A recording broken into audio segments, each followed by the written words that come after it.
जय जोहार, नमस्कार। दैनिक छत्तीसगढ़ चैनल देख रहे हैं आप और छत्तीसगढ़ प्रदेश की आज की सभी प्रमुख बड़ी खबरों को एक एक करके हम आपको विस्तार से बताएंगे।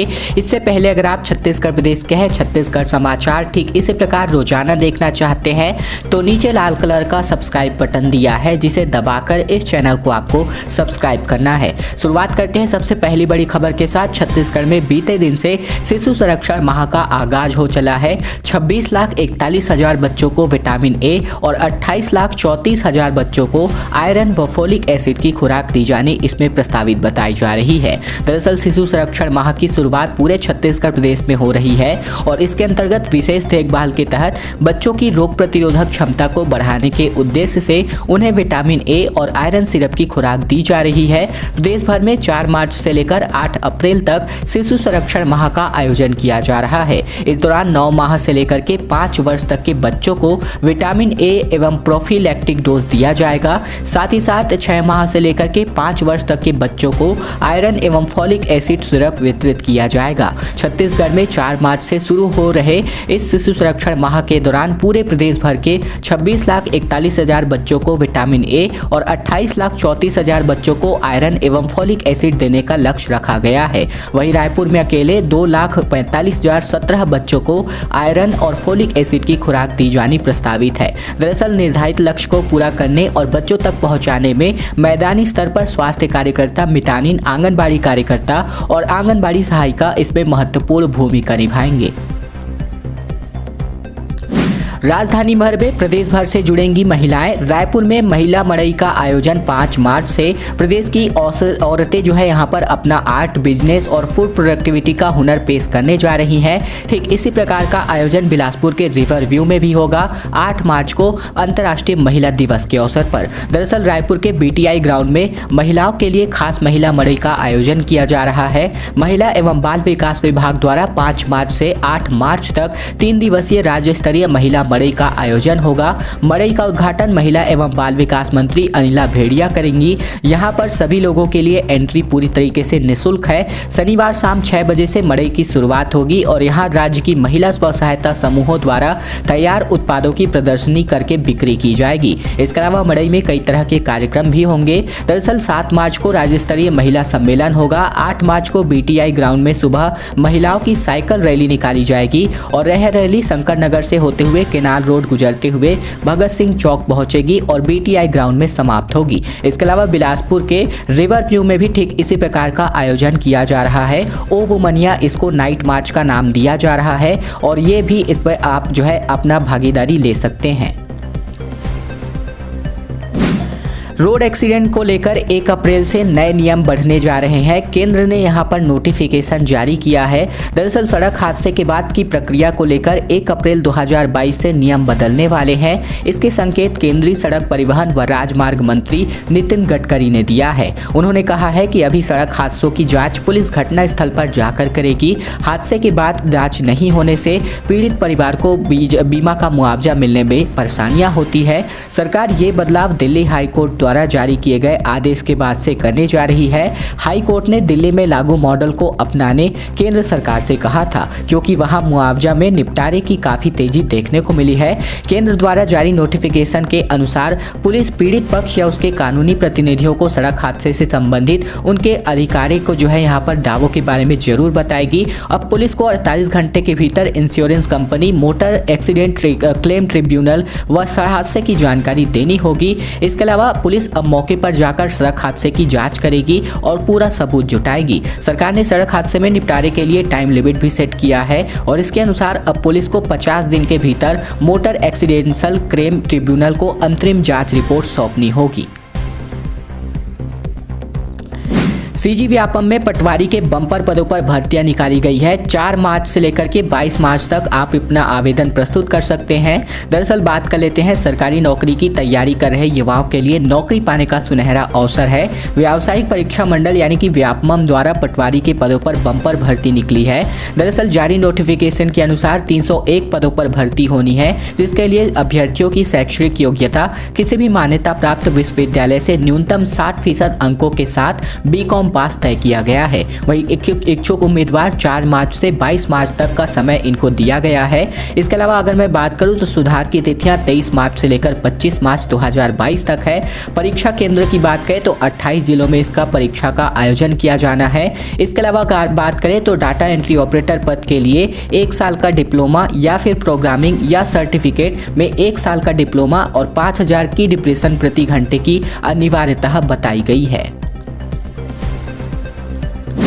छत्तीसगढ़ पुलिस की स्पेशल टीम यहां पर होगी तैनात। रायपुर, बिलासपुर और दुर्ग में बनेगी एंटी क्राइम साइबर यूनिट। 3 साल पहले भंग की गई थी सभी स्पेशल ब्रांच को। दरअसल छत्तीसगढ़ सरकार ने अपने नए आदेश में रायपुर, दुर्ग और बिलासपुर में anti crime and cyber unit शुरू करने का आदेश जारी किया है। यह जिले में मौजूद पुलिस टीम में से ही चुनिंदा अफसरों को लेकर तैयार की जाने वाली टीम होगी, जिसका काम क्राइम और साइबर से जुड़े मामलों की तहकीकात करना होगा। इस वक्त छत्तीसगढ़ में साइबर सेल पहले से ही मौजूद है, जो पुलिस की सामान्य अपराधों में भी टेक्निकल सहयोग करती है। अब एंटी क्राइम साइबर टीम बन जाने की वजह से इस यूनिट का काम और भी व्यापक तरीके से हो सकेंगे। गृह विभाग के अपर सचिव मनोज श्रीवास्तव ने इसको लेकर आदेश जारी किया है। हाल ही में नशे के धंधे पर नकेल कसने के लिए रायपुर, दुर्ग जिलों में नारकोटिक सेल की भी शुरुआत हुई है, जिसने बड़ी तादाद में गांजे और ब्राउन शुगर भी बरामद किए हैं।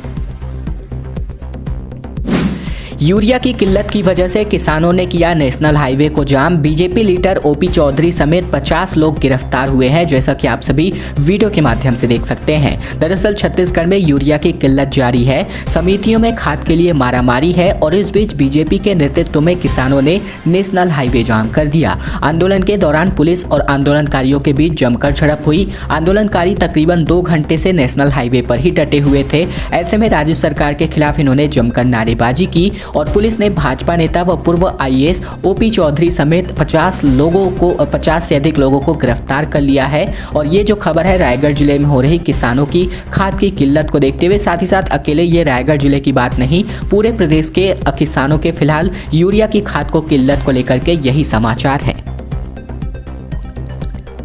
छत्तीसगढ़ में 7 खेलो इंडिया सेंटर को मिली है मंजूरी। खेलों को बढ़ावा देने सीएम भूपेश बघेल की बड़ी सफलता यहां पर सामने आ रही है। दरअसल मुख्यमंत्री भूपेश बघेल द्वारा छत्तीसगढ़ में खेलों को बढ़ावा देने के प्रयासों को एक बड़ी सफलता मिली है। दरअसल छत्तीसगढ़ के खेल एवं युवा कल्याण विभाग के प्रस्ताव पर भारतीय खेल प्राधिकरण द्वारा छत्तीसगढ़ में खेलो इंडिया स्कीम के तहत 7 खेलो इंडिया केंद्रों की स्थापना को मंजूरी मिली है। ये 7 केंद्र अलग अलग जिलों में एक-एक खेल के लिए खोले जाएंगे। भारतीय खेल प्राधिकरण द्वारा आर्चरी और हॉकी के लिए 2-2 केंद्र, वॉलीबॉल, मल्लखंभ और फुटबॉल के लिए 1-1 केंद्र को मंजूरी दी गई है। इन केंद्रों में संबंधित खेलों के छत्तीसगढ़ के खिलाड़ियों का चयन करके राष्ट्रीय और अंतर्राष्ट्रीय स्तर के कोचों के द्वारा प्रशिक्षण दिया जाएगा। इन केंद्रों की स्थापना के लिए भारतीय खेल प्राधिकरण वित्तीय सहायता प्रदान करेगा। और अब बात ओडिशा में भूकंप के झटके हुए, जिसके झटके छत्तीसगढ़ में भी महसूस हुए। गरियाबंद के मैनपुर और देवभोग में 4 सेकंड तक महसूस किए गए भूकंप के झटके। इसके अलावा ओडिशा का नवरंगपुर यहां पर केंद्र बताया जा रहा है। छत्तीसगढ़ और ओडिशा बॉर्डर से लगे गरियाबंद के मैनपुर में और साथ ही साथ देवभोग में गुरुवार को यानी कि बीते दिन भूकंप के हल्के झटके महसूस किए गए। इसका असर देवभोग और अमलीपदर क्षेत्र में कुछ गाँवों में दिखा। तीव्रता काफी कम होने के कारण जान-माल का नुकसान नहीं हुआ है। हालांकि झटकों के डर की वजह से लोगों को थोड़ा डर जरूर हुआ। जिले में मौसम विभाग नहीं होने के कारण इसकी आधिकारिक पुष्टि नहीं की जा सकी। भूकंप का केंद्र ओडिशा का नवरंगपुर जिला बताया जा रहा है। इसकी तीव्रता 3.5 की थी।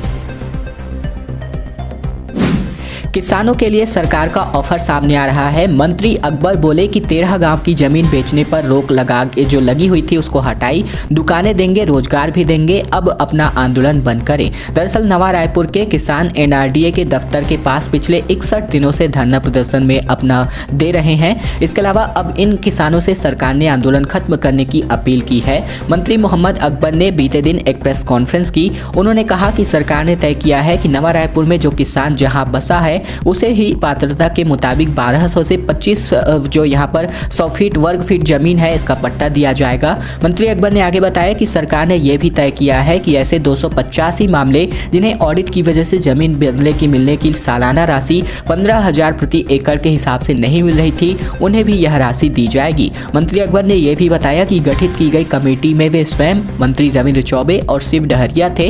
हमने किसानों से बातचीत की और प्रमुख मांगों पर सहमति बनी है। अब इनका अपील है कि अपना आंदोलन खत्म करें। इसके अलावा रोजगार की बात और खरीदी बिक्री पर भी रोक हटा दी गई है। ये बातें मंत्री अकबर ने कही है। और अब बात दुर्ग में हुए सड़क हादसे की, जिसकी वजह से 4 लोगों की मौत हो गई। बाइक को चपेट में लेकर ओवरब्रिज से ट्रक नीचे गिर गया। 4 घंटे की मशक्कत के बाद शव को निकाला जा सका। दरअसल छत्तीसगढ़ के दुर्ग जिले में बीती रात एक ट्रक ओवरब्रिज से नीचे गिरने की वजह से 4 लोगों की मौके पर ही मौत हो गई। पुल पर ट्रक बाइक सवारों को टक्कर मारते हुए उन्हें सीधा नीचे खड़ी पिकअप पर गिरा। मृतकों में ट्रक चालक सहित बाइक सवार 3 लोग भी शामिल है। सूचना मिलने पर पुलिस मौके पर पहुंची और राहत कार्य शुरू करवाया। इस दौरान चालक का शव ट्रक में ही फंस गया। उसे 4 घंटे की कड़ी मशक्कत के बाद बाहर निकाला जा सका। दुर्ग में पिछले 3 दिन से यह तीसरा बड़ा सड़क हादसा है। इसके अलावा मोहन नगर टीआई जितेंद्र वर्मा के मुताबिक दुर्घटना बीते रात 12 से 12:30 बजे के बीच की है। दुर्ग से धमधा की ओर जा रहे ट्रक ने धमधा नाका रेलवे फ्लाई ओवरब्रिज के ऊपर से आ रही बाइक को टक्कर मार दी और बताया जा रहा है कि ड्राइवर मुकेश बाले इतनी ज्यादा रफ्तार में था कि सामने से आ रही बाइक को देखकर कंट्रोल नहीं कर पाया। और अब बात रायपुर पहुंच चुकी है छत्तीसगढ़ प्रदेश की, जहां पर बीजेपी की प्रभारी डी पुरेंद्रेश्वरी। भाजपा की प्रदेश प्रभारी बोली कि कांग्रेस के खिलाफ कार्यकर्ताओं में काफी आक्रोश है। 2023 में बदलाव जरूर होगा। दरअसल बीती शाम को भारतीय जनता पार्टी की छत्तीसगढ़ प्रदेश प्रभारी डी पुरेंद्रेश्वरी रायपुर पहुंची। एयरपोर्ट से प्रदेश कार्यालय जाने से पहले उन्होंने मीडिया से बातचीत की। उन्होंने कहा कि छत्तीसगढ़ के भाजपा कार्यकर्ताओं में प्रदेश कांग्रेस की सत्ता के खिलाफ आक्रोश है। जन तक इसकी कामयाबी को हम लेकर जाएंगे और 2023 में बदलाव होगा। यूपी चुनाव के बाद अब भाजपा का फोकस छत्तीसगढ़ की ओर होगा। इसे स्वीकारते हुए पुरेंद्रेश्वरी ने कहा कि हम लगातार छत्तीसगढ़ आ रहे हैं। ये संगठन की सामान्य प्रक्रिया भी है। कहा जा रहा है कि पुरेंद्रेश्वरी इस दौरे में अब तक भाजपा की गतिविधियों को मॉनिटरिंग करेंगी और ये भी देखेंगी कि पिछले किन दिनों में किन मुद्दों को लेकर के किस तरह ने भाजपा ने पूरे प्रदेश में इसको उठाया हुआ है। इसके अलावा प्रदेश कार्यालय में भी इनका स्वागत हुआ है और अब बैठकों का दौर जारी रहेगा। दोस्तों, आज की खबरों का सिलसिला बस यहीं तक का था। वीडियो अगर आपको 1% भी अच्छा लगा होगा तो नीचे लाइक बटन है, जिसे दबाकर इस वीडियो को आपको बहुत ही छोटा सा लाइक कर देना है। नीचे लाल कलर का सब्सक्राइब बटन दिया है, जिसे दबाकर इस चैनल को आपको सब्सक्राइब करना है, ताकि प्रतिदिन की महत्वपूर्ण खबरें, छत्तीसगढ़ के समाचार बिना किसी रुकावट रोजाना हम आप तक पहुंचा सके। तो चैनल को सब्सक्राइब करने का ये छोटा सा काम आप लोगों को जरूर से कर लेना है।